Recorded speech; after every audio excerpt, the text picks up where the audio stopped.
Hello everyone, so let us understand English in the simplest ways. So if you are a businessman or you are starting a business, these 5 words are going to help you a lot in your business.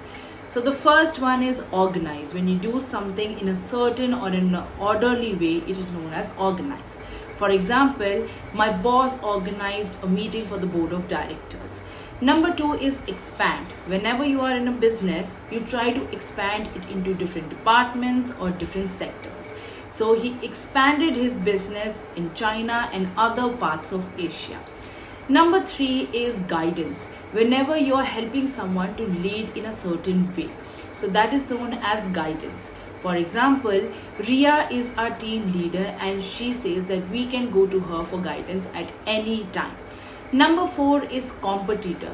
Now, if you are in a business, obviously there are going to be a lot of competition and competitors.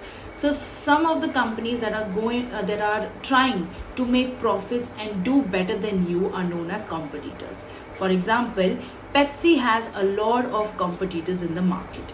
And the 5th one is profit. Whenever you are in a business, you always aim for profits. So he made a lot of profit last year.